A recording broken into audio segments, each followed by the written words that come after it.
ผ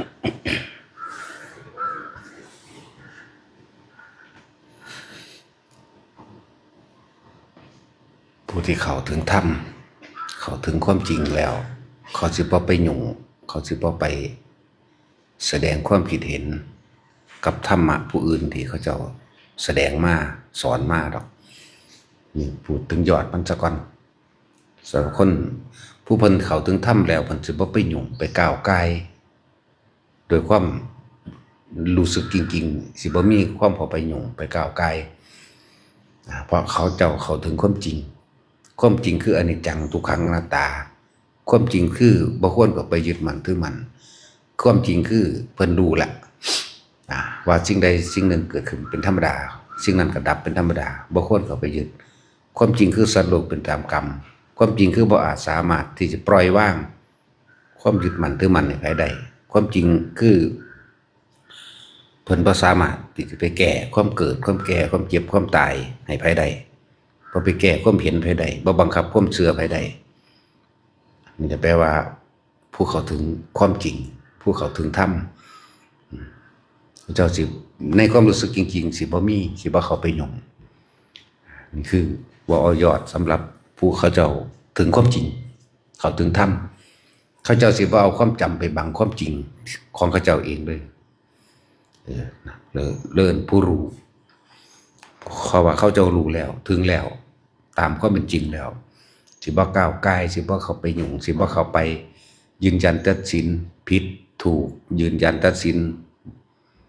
บุญบาปบ่ว่ายืนยันใดๆทั้งสิ้นแต่ให้คำแนะนำเขาเจ้าก็แนะอยู่สำหรับผู้ท่านที่เข้าถึงความจริงก็เลือกเฟ้นเอาสำหรับผู้ที่บ่ท่านได้เข้าถึงความปล่อยวางคือเข้าถึงธรรมปล่อยวางคือเข้าถึงความจริงปล่อยวางคือรู้ตามความเป็นจริงรู้สัตว์โลกเป็นไปตามกรรมอย่างว่ามานั่นแหละนั่นคือผู้เข้าถึงธรรมแล้วบ่ก้าวไกลบ่ยืนยันบ่ตัดสินบ่ผิดบ่ถูกบ่บุญบ่บาปกับไผนี่ผู้สำหรับผู้เข้าถึงพวกเฮาที่บ่ทันได้เข้าถึงความจริง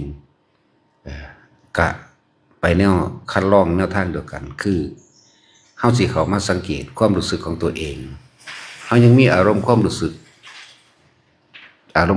ในความพอใจกับไม่พอใจความรู้สึกของตัวเองมันโกหกตัวเองบ่ได้ดอกความรู้สึกของเจ้าของเองนั่นแหละเขาจึงหาวิธีที่จะขจัดกำจัดละ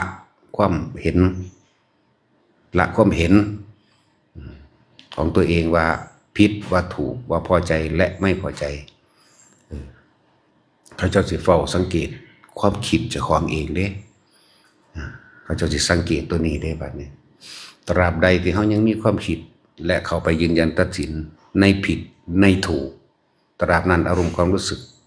ยังมีคำว่าพอใจมั่งกับไม่พอใจมั่งนี่เขาเจ้าสิเฝ้าสังเกตความรู้สึกเจ้าของเองจังว่า แล้วก็สิบ่มักไปจุนจานวุ่นวายกับการกระทำคำพูดของไผแต่ว่าฟังเป็นแนวทางฟังธรรมองค์นั้นองค์นี้ฟังผู้ท่านได้ปล่อยว่างผู้ท่านได้ถึงฟังแล้วน้อมเข้ามาใส่ตัวเองคือตอนนี้กูกำลังติดตัวนี้ความคิดตัวนี้มีความเห็นตัวนี้ยังปล่อยว่างสิ่งนี้บ่ได้นี่ก็จะสิน้อมนำคำที่แต่ละองค์แสดงออกมาเพื่อมาขจัดความคิดของเองความคิดเห็นคนเรามีความคิดเห็นว่าผิดกับถูกมันเลยเกิดอารมณ์พอใจกับบ่พอใจนั่นแหละเหตุจังใดเฮาสิละความคิดละความเห็นในผิดในถูกทั้ง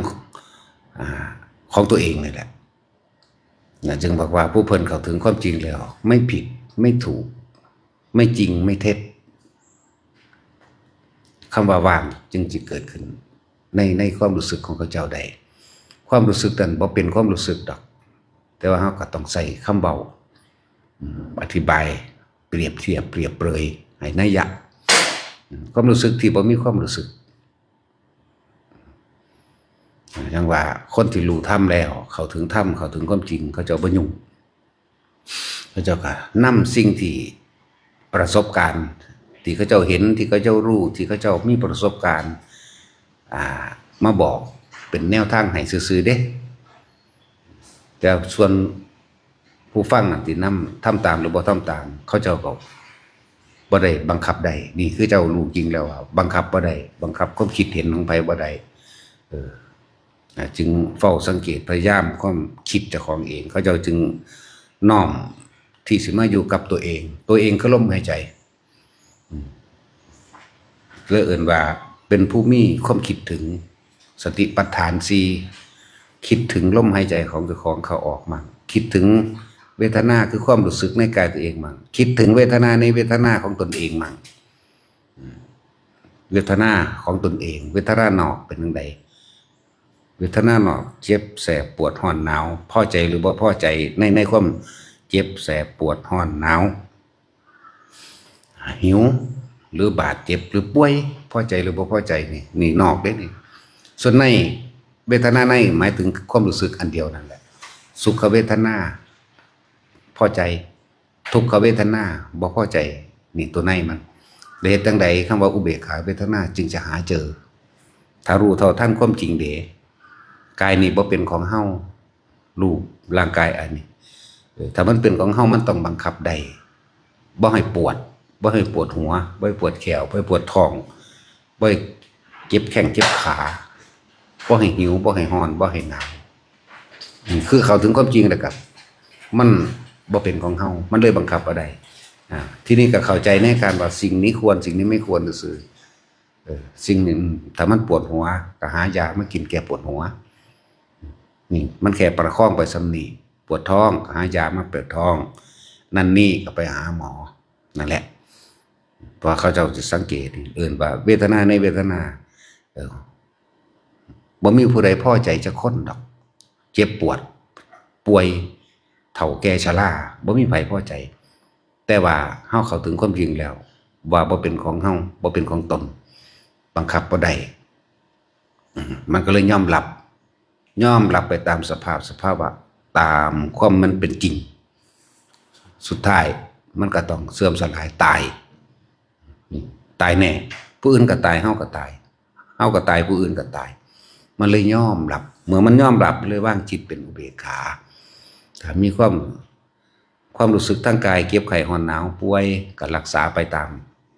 ถ้าร้อนก็เฮ็ดให้เย็นถ้าหนาวก็เฮ็ดให้อุ่นถ้าปวดก็เฮ็ดให้หายปวดแค่นั้นแก่ชรานี่เฮ็ดให้หายแก่ชราบ่ได้เด้มีแต่ไหลไปเลยไปทั้งง่อมลงจนถึงตายนี่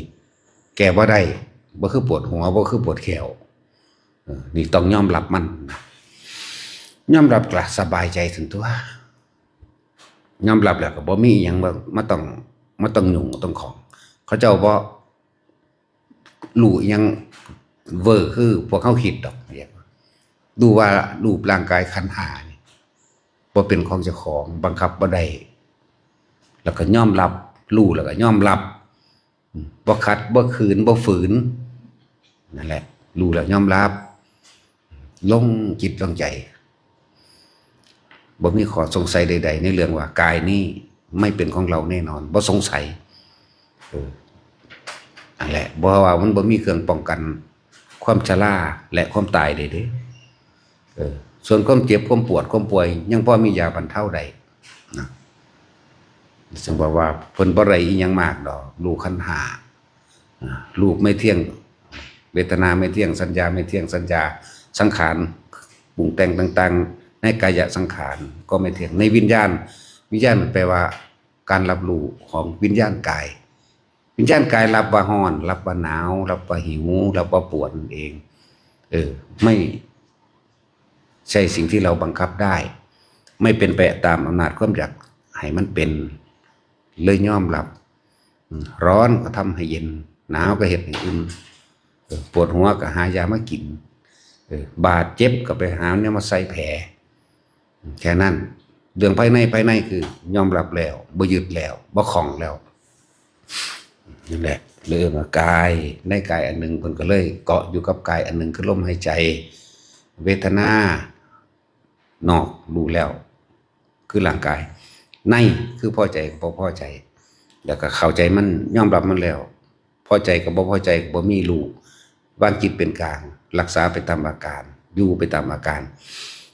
จิตในจิตธรรมชาติรู้จิตคือผู้รู้ผู้สังสมผู้สัญญาผู้ร่วมอยู่ในหันจิตกับผู้รู้กับจิตคือมันรับรู้ทุกอย่างแหละรู้ทั้งตาทั้งหูทั้งจมูกรู้รูปรู้รสรู้กลิ่นรู้เสียงนี่คือจิตถ้ามันคิดมันนึกมันสิอยากให้เป็นไปดังใจมันก็น้อมเข้ามาให้รู้ไว้ซื่อๆสังขารข้างในหมายถึงว่าจิตตสังขารบังคับบ่ได้ก็รู้บัดนี้รู้ได้บัดนั่นแหละจึงบ่คิดนึกปรุงแต่งไปในความอยากได้อยากดีอยากมีอยากเป็นบ่มีรู้ไปซื่อๆจึงบ่บังคับจิตบ่บังคับใจแต่ว่ารู้ไปตามมันบ่มีความอยากได้ดังใจนั่นกายเวทนาจิตในจิตมันก็รู้ทันความคิดบ่ล่ะมันรู้ทันเลยเอิ้นว่าสติกำกับจิตบ่คิดนึกปรุงแต่งในความอยากได้อีกแต่ว่าความคิดอย่างอื่นปรุงแต่งอย่างอื่นเพื่อให้มีประโยชน์ต่อโลกมีประโยชน์ต่อสัตว์หรือเป็นไปเพื่อความไม่เบียดเบียนทำลายผู้ใดผู้หนึ่งมีเป็นธรรมดาแต่ว่าพอสะเทือนสถานเข้ามาสู่อารมณ์ในความพอใจและไม่พอใจไม่มีจิตมันก็รับรู้ในความรับรู้ของมันเองว่าบ่มีอารมณ์เกิดขึ้นอาสวะอารมณ์ที่ยังคล้องอยู่บ่มีทั้งที่คิดเรื่องนั้นจะทำเรื่องนั้นแต่ว่าอารมณ์บ่ปนเข้าไปบ่มีอารมณ์ความรู้สึกพอใจไม่พอใจบ่มีหรือรู้เท่าทันสังขารได้มันอารมณ์ก็บ่เกิดเพิ่นเลยอาสวะขจายานรู้ทันอารมณ์นี้ไม่คล้องอยู่ในสิ่งที่มันคิดนะสังขารุปเบกขายานหมายถึงมีความปล่อยวางกับสิ่งที่คิดแล้วก็ทำมันบ่เป็นไปดังที่คิดก็ช่างมันเขาจะเห็นอยู่ในปัจจุบันเฮ็ดอันใดอันหนึ่งสร้างกุฏิในหลังหนึ่งเฮ็ดไปมื้อนี้เฮ็ดซ้ำนี้ก็หยุดแค่นี้บ่ปรุงแต่งต่อจักแล้วเสร็จหรือไม่แล้วเสร็จบ่ปรุงแต่งต่อเข้าใจว่านี่ก็อารมณ์มันเลยบ่เข้าไปยึดมันเลยบ่มีอารมณ์พอใจหรือบ่พอใจเกิดขึ้นบ่ได้เฮ็ดไปตายในขณะที่เฮ็ดบ่แล้วก็สร้างเขาเจ้าบ่ไปจับบ่ไปยึดว่าต้องแล้วต้องเสร็จบ่ไปห่วงบ่ไปกังวลมันก็หยุดอยู่แค่นั้นนั่นแหละพวกเฮาจึงน้อมเข้ามาที่สิเฝ้าสังเกตตัวเองด้วยการอยู่กับลมหายใจนึกถึงลมหายใจเข้าออกแล้วเฮาก็สิเห็นความรู้สึกของเฮาเองแล้วเฮาก็สิเห็นความคิดของเฮาเองเดินว่ากายเวทนาจิตธรรมคือสภาวะทั้งหลายตามความเป็นจริงแล้วบังคับไม่ได้ตามความเป็นจริงแล้วเกิดขึ้นตั้งอยู่ดับไปตามความเป็นจริงแล้วสิ่งใดสิ่งหนึ่งเกิดเป็นธรรมดาสิ่งหนึ่งก็ดับธรรมดาไม่เป็นไปดังใจไม่เป็นไปดังที่เคยยึดบ่เป็นไปตามสัญญานี่เข้าใจแล้วว่าธรรมภายนอกคือสิ่งทั้งหลายทั้งปวงที่เฮาเห็นเดี๋ยวนี้กกไม้ก็เอิ้นธรรมคนผู้หญิงผู้ชายก็เอิ้นธรรมแล้วก็บ่เป็นไปดังใจเฮาบัดนี้ธรรมภายในคือหยังคือสิ่งที่เฮาเข้าไปยึดนั่นเองคือสัญญาส่วนมากคนอยากให้เป็นไปดังที่ตัวเองอยากให้เป็นนั่นเอิ้นว่าสัญญาเป็นนอกกับในเป็นหนึ่งเดียวกันแล้วมันก็ว่างขาดออกเข้าไปรู้ความจริงตามความเป็นจริงได้แล้วบ่คิดบ่นึกปรุงแต่งในความอยากได้อยากดีอยากมีอยากเป็นแต่ความคิดปรุงแต่งเรื่องอื่นๆเพื่อให้เป็นการก่อสร้างหรือช่วยเหลือคนเป็นมีแต่ว่าไม่มีอารมณ์ไปปะปนอยู่ในนั้นบ่มีคิดเฮ็ดอันนี้ก็น่ามันเป็นประโยชน์ต่อคนต่อสัตว์ไปเฮ็ดไปสิแล้วหรือบ่แล้วก็สร้างได้หยุดกึกในมือนั้นเปรียบเทียบฟังจึงเรียกว่าธรรมแล้วก็ในธรรมความจริงในความจริงในความจริงเพียงใดก็ช่างเถิดบ่มีสิ่งใดสิ่งที่จะเข้าไปยึดถือเอาไว้ได้เลย มีแต่ความเกิดขึ้นมีแต่ความเปลี่ยนแปลงมีแต่ความดับไปเท่านั้นเองบ่มีหยังอีกมันก็ยอมรับจิตมันก็ว่างของมันเองว่างจากความยึดมั่นถือมั่นนี่ว่างก็เหมือนกันมันว่างแล้วมันเลยว่างมันว่างแล้วมันเลยว่างนั่นแหละจังว่าอยู่ในหลักเดียวนี่แหละสติปัฏฐาน4กายเวทนาจิตธรรมแม่นเฮาสิภาวนารู้นั่นเห็นนี่ก็จังเถอะมันบ่เห็นแสอยู่เลยนี่ให้เข้าใจคำว่าอนิจจังกับอนัตตาภาวนาเนี่ยแสงสว่างวาบมันก็บ่วาบแสอยู่เลยเด้มันก็บ่สว่างจ้าแสอยู่เลยแบบนั้นมันเกิดแล้วมันก็ดับนี่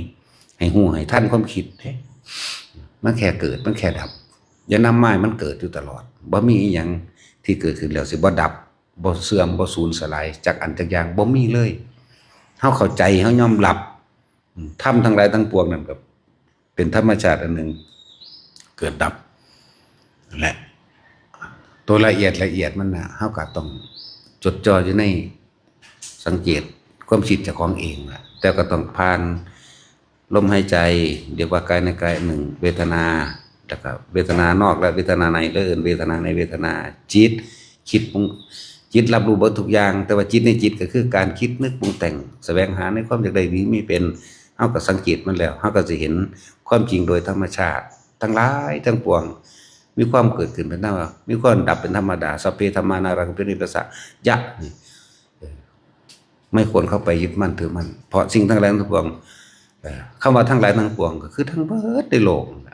บ่ว่าสิเป็นทางรูปธรรมวัตถุทั้งหลายบ่ว่าสิเป็นทางนามธรรมคือความคิดเฮาเองนั่นมันบ่มีหยังที่เขาไปถือมันบ่มีหยังที่เขาไปเถียงมันบ่มีหยังสิตั้งอยู่ได้เลยมีแต่ว่างมันแต่ว่างจังว่าผู้ใดเข้าไปถึงตรงนี้แล้วก็ผู้นั้นก็สิก็รู้ในตรงนี้แหละเอาพอ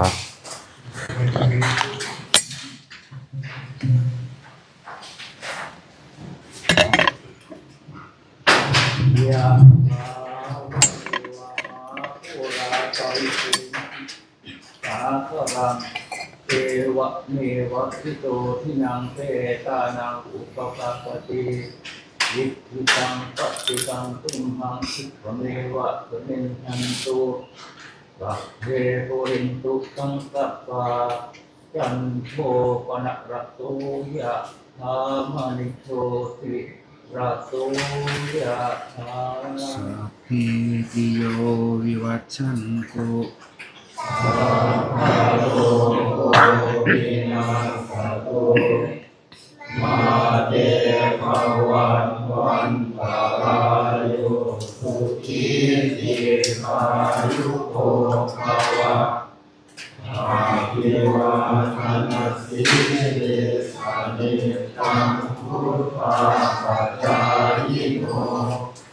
ยัตตาโรธัมมาวันตันติอา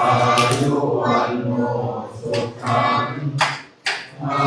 ลังวะตุสัพพมังคะรังสัพพันตุสัพพะเทวตาสัพพะพุทธานุภาเว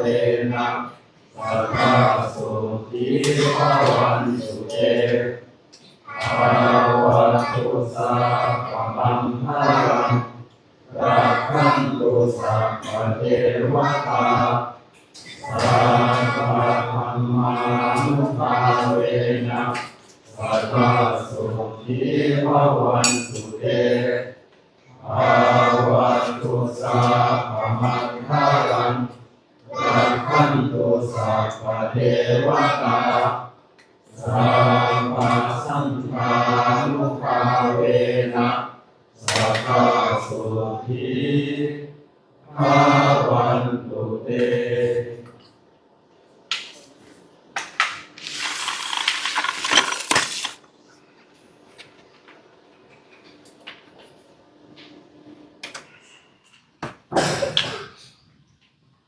อะระหะสัมมาสัมพุทโธภะคะวะพุทธังภะคะวันตังอภิวา